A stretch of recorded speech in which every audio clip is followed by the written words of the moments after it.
5000 वर्षापर्यंत या देशामध्ये बहुजन समाजाला, बहुजनाच्या व्यक्तीला शिक्षणाचा अधिकार नव्हता। माय माऊलीची इब्रत केव्हा रस्त्यावर टांगली जाएगी सांगता येत नव्हतं। और यहाँ से जो 500 मीटर पे संघभूमि का मुख्यालय है, वो लड़ाई लड़ रहे महिलाओं को गुलाम करने की। जरा एकदा मनुस्मृतीचे 2 पाना काढून बघा। अहो, महिलांना शिक्षणाचा अधिकार सोडा, समानतेचा खूप दूरचा विचार है। विकास ठाकरे जी इसी तरह हम जैसे कार्यकर्ता थे वैसे कार्यकर्ता थे। दरिया उठाई, कुर्सियां लगाई, दीवारें पेंट की, पार्षद बने, महापौर बने, विपक्ष नेता विपक्ष बने, अभी विधायक है पश्चिम नागपुर से, और आज वो सांसद के लिए खड़े हैं। इतना बेहतरीन जर्नी अगर किसी का होगा और वो अगर कैंडिडेट होगा तो जनता में इतना विश्वास तो जरूर होगा कि ये गली से लेकर दिल्ली तक की समस्याओं को जानता है, और अगर कोई हमारी समस्या सही तरीके से रख पाएगा तो उसका नाम विकास ठाकरे। बड़े बड़े लोग हैं, हवाई जहाज में चलते, हम लोग इन लोग के साथ बैठकर खाना खाते हैं। आजकल मैंने सुना हो सिर्फ बिहार में जो 2-4 कंपनियां जो हम ही लोगों ने लाई है, उनके ही सीईओ और डायरेक्टर को बुला के खाना खिलाते हैं। ये भी अंतर है।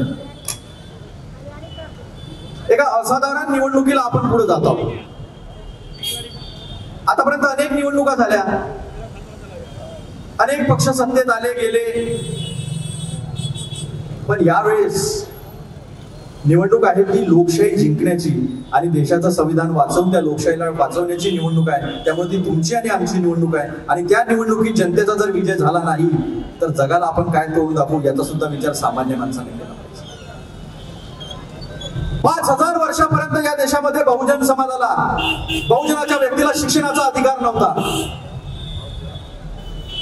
चांगले दवाखाने नव्हते, माय माऊलीची इब्रत केव्हा रस्त्यावर टांगली जाएगी सांगता येत नव्हतं, कारण या देशामध्ये महिलेला सन्मान नव्हता। तुम्ही आम्ही संविधानाची लढाई लढत आहोत, और यहाँ से जो 500 मीटर पे संघभूमि का मुख्यालय है, वो लड़ाई लड़ रहे महिलाओं को गुलाम करने की। जरा एकदा मनुस्मृतीचे 2 पाना काढून बघा। अहो, महिलांना शिक्षणाचा अधिकार सोडा, समानतेचा खूप दूरचा विचार आहे। बाहेरून डॉक्टर, IAS, IPS, आमदार, खासदार, नगरसेवक बनणं दूर सोडा। अहो, घराच्या पाडवीमध्ये सुद्धा येण्याची परवानगी नव्हती। ती परवानगी जर कुणी दिली असेल तर सावित्रीबाई फुलेला दिली, आणि त्याच्यानंतर संविधानात तो अधिकार आला, म्हणून तुम्ही इथं बसलेले आहे। अंतर आहे 2 पक्षामध्ये। राहुल गांधीची प्रतिमा खराब करण्यासाठी 6 ते 7 हजार कोटीचा खर्च या लोकांनी केला। सोनिया गांधी, राहुल गांधी, प्रियंका गांधी यांना 2 वेळा संधी होती प्रधानमंत्री होण्याची, मंत्री होण्याची, कुठलंही संविधानिक पद जे आहे ते निभवण्याची, ते भूषवण्याची त्यांना 2 वेळा संधी होती। सोनिया गांधींच्या नेतृत्वामध्ये 2004 आणि 2009 मध्ये या जनतेनं मॅन्डेट दिलं होतं,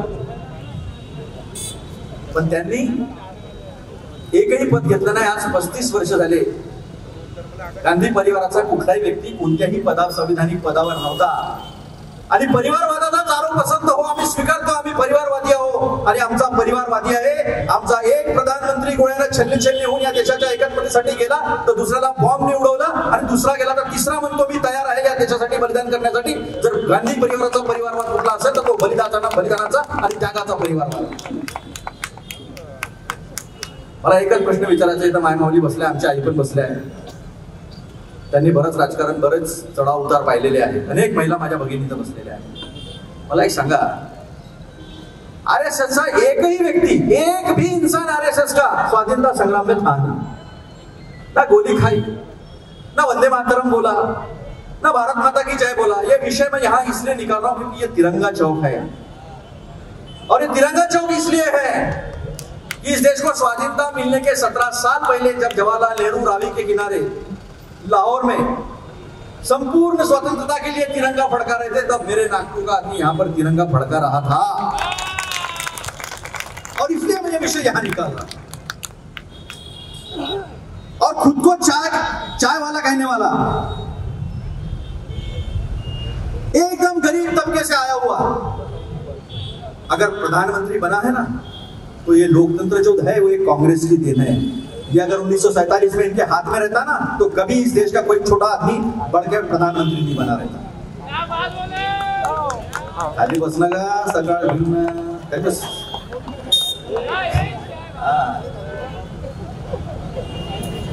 त्या सोनिया गांधीच्या जीवाची घालमेल एक आई म्हणून तुम्ही समजून घ्या। मोदी साहेबांनी ज्या विचारातून येतात उस विचार के एक भी इंसान ने इस देश के लिए शहादत नहीं दी है। वो प्रधानमंत्री क्या बना तो 8,500 हजार के हवाई जहाज में चलता है, 12.5 करोड़ के गाड़ी में चलता है और उसके 40 फीट इधर और 40 फीट इधर दाएं बाएं एक भी इंसान यहाँ आ नहीं सकता। मेरा नेता जिसके दादी को गोलियों से फूट डाला था, मेरा नेता जिसके पिताजी को बम से उड़ा दिया था, उसके इर्द गिर्द हजारों लोग खड़े रहते हैं और हंसते हंसते उनके साथ रहता है। इसको कहते हैं देश के बीच का नेता। और क्या लगता होगा सोनिया जी को, जिनकी गोद में इंदिरा जी ने दम तोड़ा था, जिनका पति भरी जवानी में गिन गिन कर उठाकर लाए थे, हाथ कहां होगा पैर कहां होगा, उसका इकलौता बेटा इतने लोगों में घूम रहा है तो उसका कुछ भी बलिदान नहीं, उसका कुछ भी त्याग नहीं है। आणि त्याचा सन्मान आम्ही करणार आहे की नाही करणार आहे? या देशाचे नागरिक म्हणून त्या माऊलीचा सन्मान आपण करणार आहे की नाही करणार आहे? त्याची सुद्धा ही निवडणूक आहे। एवढा अपमान एवढं वाईट बोलल्यानंतर राहुल गांधींच्या तोंडून कधीही मोदींबद्दल वाईट निघालं नाही, पण संसदेमध्ये मैं नफरत के बाजार में मोहब्बत की दुकान खोलता हूं, त्यांचे गळे मिळाले तो प्रधानमंत्री के गले कोई मिल नहीं सकता क्या? अरे बाबा तू हमारे लोगों के गले नहीं मिल सकता तो तेरे को प्रधानमंत्री रहने का अधिकार भी नहीं है, तू चला जा। तुझे अगर हमारे गरीब लोगों के पसीने का बास आता है तो तू चला जा। तुझे अगर दलितों के घर में खाना खाने में शर्म आती है तो तू संविधान का सम्मान नहीं करता, तू चला जा। एक क्विट इंडिया मूवमेंट हुई थी, करो या मरो, अब ये भी मूवमेंट है, भगाओ या भगा दो। और दूसरा अंतर मैं बताना चाहूंगा, पूरा इनका घोषणा पत्र कांग्रेस को गाली देने के लिए, भला बुरा कहने के लिए और फिर से जुमलेबाजी करने के लिए जुमला पत्र उन्होंने किया। 5 मिनट में मैं 2-3 बातें बताऊंगा। उन्होंने कहा कि मैं पाइप से गैस दूंगा। पहले हमारी एक दीदी है मनस्मृति दीदी, सिलेंडर खाली सिलेंडर लेके पूरे देश में घूमती थी। 410 रुपए का महंगा था, 1200 का सस्ता हो गया। वो 1.5 लाख का काना रामदेव, वो कहता था 35 रुपए का पेट्रोल, 35 रुपए का पेट्रोल चाहिए होगा तो मोदी को लाना होगा। ज्यांच्या नशिबाने $112 प्रति बॅरलचं असलेलं कच्चं तेल हे $18 पर्यंत खाली आलं, पण यांनी काय केलं तर यांनी 3 रुपये 46 पैसे आणि 9 रुपये 56 पैसे आणि 1 रुपया रोड इन्फ्रास्ट्रक्चर असलेला टॅक्स हा 32 रुपये 33 रुपये नेला आणि 18 रुपये रोड इन्फ्रास्ट्रक्चर टॅक्स ने तुमच्या आमच्या खिशातून 35 लाख ते 40 लाख कोटी काढून घेतले आणि तिकडे आपले जे दोस्त आहेत त्यांचं 16 लाख कोटीचं कर्ज माफ केलं। हे अंतर या दोन याच्यातलं आहे। राहुल गांधी सांगतात की मी काय करणार आहे तर मी या देशातल्या माझ्या माय माऊली आहे त्यांच्या खिशामध्ये 1 लाख रुपये टाकील, कारण की त्यांचं घर जर टिकवायचं असेल, ज्योतिबा फुलेंचा सावित्रीबाई फुलेंचा विचार जर पुढे न्यायचा असेल तर महिलांच्या खिशात 1 लाख टाकू, कारण ती महिला काय करेल तर ती महिला आपल्या पोराला शिक्षित करेल, ती महिला आपल्या पोरीला शिक्षित करेल। आणि आली वेळ तर अडचणीच्या काळामध्ये त्यांचं घर विकलं जाऊ नये, त्यांचे दागिने विकले जाऊ नये, एखादा कर्ज काढावं लागू नये, अशा पद्धतीने आपलं घर चालव। म्हणून राहुल गांधी म्हणतात की त्या महिलांच्या खिशामध्ये पैसे टाकू तर आपण तो परिवार समृद्ध करू आणि परिवार समृद्ध झाला तर सगळा देश समृद्ध। पण दुसरीकडे महिलांच्या संदर्भामध्ये यांचे काय विचार आहे? आमचे गडकरी साहेब, आमचे बीजेपी मध्ये ते फार सुसंस्कृत आहे असं एक चित्र मीडियातून तयार केलं। काल आम्ही पुराव्यानिशी पवनखेडाजी आले होते, पवनखेडाजी आहेत ते कल सुप्रिया जी, और सबूत के साथ हमने सामने रखा कि इन्होंने लाखों करोड़ों का भ्रष्टाचार कैसा किया। किसी अखबार की हिम्मत नहीं हुई, किसी अखबार की हिम्मत नहीं हुई छापने की, सबूत के साथ सारा हमने रखा था। ये गडकरी जी, हमारी एक बेटी, हमारी एक बहू, हमारी एक बहन जिसको विधवा हुए 1 साल भी नहीं हुआ है, छोटे छोटे 2 बच्चे की जिम्मेदारी है। जब पति की चिता जल रही थी तो वहां से कह रही थी आप डरो मत, आज बाड़ू हो गया तो क्या हुआ, प्रतिभा धानोरकर उसकी पत्नी यहाँ ताकत से खड़ी है और चंद्रपुर को अकेला नहीं रहने देगी। उसके वहां जाकर हमारे यहाँ के गडकरी ऐसे कहते हैं कि मुनगंटीवार के पीछे मैं खड़ा रहूंगा ताकत से, और मुनगंटीवार जी आपके पास मोदी जी की ताकत है, मेरी ताकत है, डबल इंजन ट्रिपल इंजन और ऐसा शिलाजीत दूंगा कि घोड़े के जैसा दौड़ेगा। शर्म नहीं आती इनके ये महिलाओं के बारे में विचार है। और ये एक किस्सा नहीं है, दूसरे ही दिन देश के प्रधानमंत्री जी फिर कहते हैं हमारा सम्मान नहीं करते। देश के प्रधानमंत्री जी चंद्रपुर में ही थे और उनके सामने मुनगंटीवार भाई बहन के रिश्तों को कलंकित करते हैं। तो मैं यहाँ की महिलाओं से पूछना चाहता हूँ, क्या ऐसे लोगों को आप मतदान करोगे या नहीं करोगे? आज मुझे आपसे यहाँ जवाब चाहिए। आप बताओ, ऐसे लोगों को आप मतदान करोगे क्या? थोड़ा जोराना सांगा ना ताई, 500 मीटर वर जाए ना। मणिपुर में देश के गृह मंत्री गए थे, इंटरनेट बंद करके रखा, 3 दिन वहां रहे, वापस आए। वापस आने के बाद इंटरनेट शुरू हुआ और 2 महिलाओं को विवस्त्र कर इस देश की मणिपुर की पुलिस जो है वो वैशी दरंदों के हाथ में उन्हें बलात्कार करने के लिए, उनको नोचने के लिए छोड़ देते हैं। पहलवान महिलाएं अपनी पद्मश्री रख देती है क्योंकि उनको भी इसी तरह से नोचा जाता है। और वहां का बेशरम मुख्यमंत्री ये कहता है वीरेंद्र सिंह की ऐसी सैकड़ों घटनाएं हुई। तो मैं आज यहाँ से इन महिलाओं को पूछना चाहता हूँ, मेरी नागपुर की महिलाओं को, कि क्या ऐसे लोगों को आप मतदान करने वाले हो? ऐसे दरिंदों को और वैश्यों लोगों को आप संसद में भेजने वाले हो? तो आपका संविधान कैसे बचे? बस मैं यही कहना चाहूंगा। कांग्रेस कहती है गरीब महिला के हाथ में 1 लाख रुपए डालेंगे।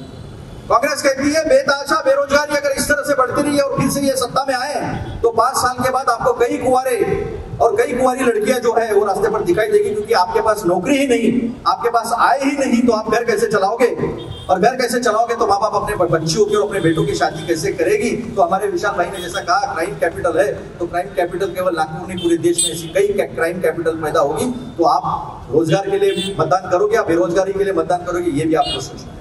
ऐसी कई योजनाएं हैं। हमारी आशा ताई, हमारी आंगनवाड़ी ताई, इनकी भी आय डबल करने की हमने गारंटी दी है। और सिर्फ मैं इतना ही कहूंगा आखिरी में, ऐसी कई गारंटियां दी है। ये गारंटी आप पढ़िए, ये गारंटियां समझिए। अगर आपके हाथ में नहीं आया तो वेबसाइट पर जाकर देखिए। इतना ही हम कहते हैं कि हमने जो जो कहा वो कर्नाटक में दिया, हमने जो जो कहा वो तेलंगाना में दिया, हमने जो जो कहा वो छत्तीसगढ़ में दिया, हमने जो जो कहा वो राजस्थान में दिया, हिमाचल में दिया। बस बात यही हो गई कि जब चुनाव आता है तो हिंदू मुसलमान करते हैं। हिंदू मुसलमान करके राजस्थान के लोगों ने इनको चुनकर दिया। वहां ओल्ड पेंशन स्कीम बंद हो गई। यहाँ कई कर्मचारी लोग होंगे, मैं उनको बता दूं, वहां ओल्ड पेंशन स्कीम बंद हो गई। 25 लाख का चिरंजीवी बीमा था, स्वास्थ्य बीमा, आरोग्याची योजना होती। कांग्रेस की सरकार गई, 25 लाख का बीमा की योजना भी बंद हो गई।